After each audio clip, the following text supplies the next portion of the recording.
Have you ever noticed how some people seem to possess this almost unshakable discipline, while others just get swallowed up by their daily routines? These days, when you scroll through social media, you're flooded with individuals showcasing what look like immaculate routines. People who apparently never slip up and never experience fatigue. But here's something I need to let you in on. Most of those perfect routines you're seeing, they're fabricated. However, there absolutely exist individuals whose discipline rivals that of monks. Yet what separates these people from you isn't some superhuman willpower they possess. It comes down to the method. Much like the lotus flower, genuine discipline actually emerges from chaos. Today I'm going to teach you about the LOTUS Method, a personal discipline system that's revolutionized thousands of lives, drawing from timeless wisdom while being battle-tested in the trenches of contemporary self-improvement. This approach is straightforward, practical, and cuts deep with effectiveness. But prior to diving into the method itself, I'd like to ask you to hit that subscribe button, give this video a thumbs up, and turn on notifications so you never miss future content. Now let's get back to it. Over the past several years, we've witnessed an overwhelming flood of material about habits, productivity, maintaining focus, Stoic philosophy. So why do so many individuals continue struggling when discipline is required? The missing piece lies in what these methods lack: depth. The LOTUS Method takes a different path. It doesn't depend on quick fixes or shortcuts. It functions as the root system. It embodies the core principle. It serves as your roadmap towards sustainable self-discipline. And why choose the lotus as our symbol? Because lotuses bloom while surrounded by murky waters, and you're capable of the same.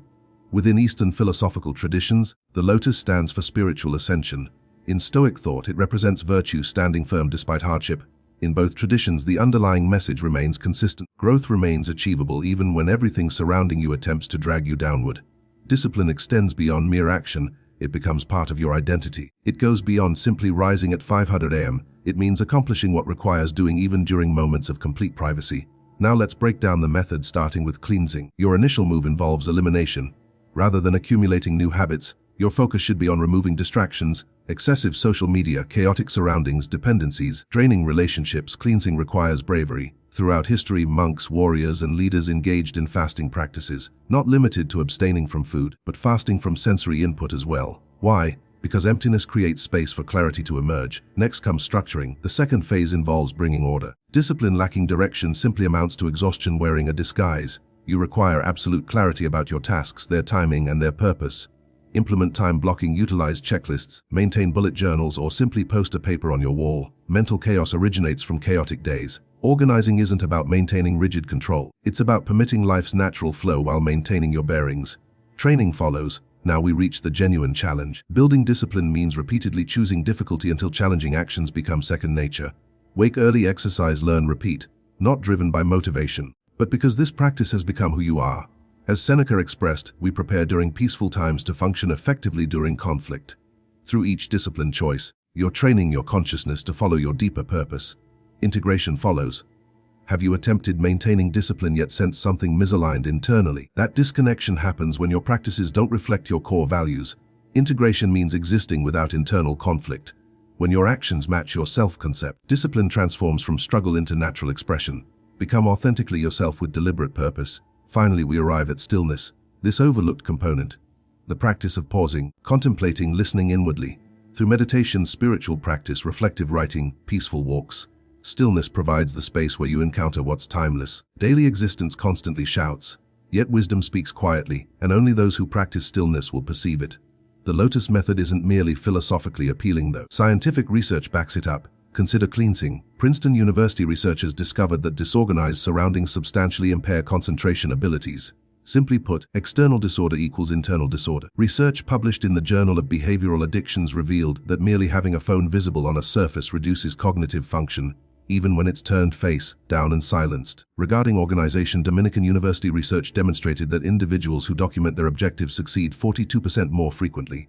In corporate deadlines plus weekly evaluation systems, and success rates climb further. Structuring your existence decreases mental burden. This liberates thinking capacity for genuinely significant matters. Training research from Cambridge University neuroscientists revealed that consistently performing small intentional actions activates dopamine pathways constructively without addiction risks. This means regularly practicing discipline strengthens your brain's healthy reward structures. American Psychological Association research additionally demonstrated that self-discipline predicts academic achievement more strongly than intelligence quotient. Consistently tackling modest challenges builds neurological resilience.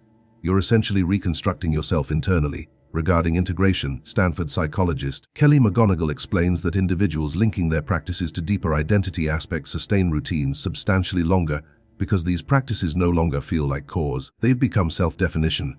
This connects to Dan McAdams' concept of narrative self-coherence, where internal harmony produces emotional stability, concentrated attention, and meaningful existence. Stillness benefits appear in functional MRI research showing that meditation and reflective writing decrease amygdala activity.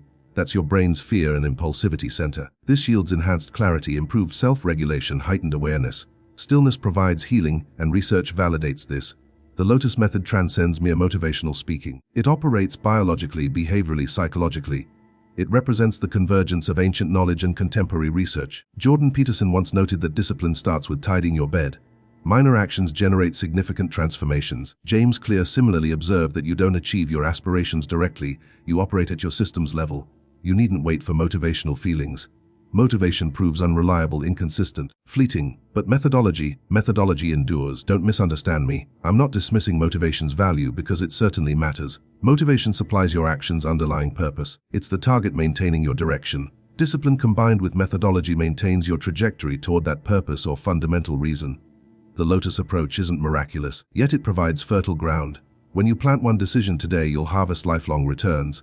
If this content resonated with you, please comment below indicating which LOTUS Method component you most require currently.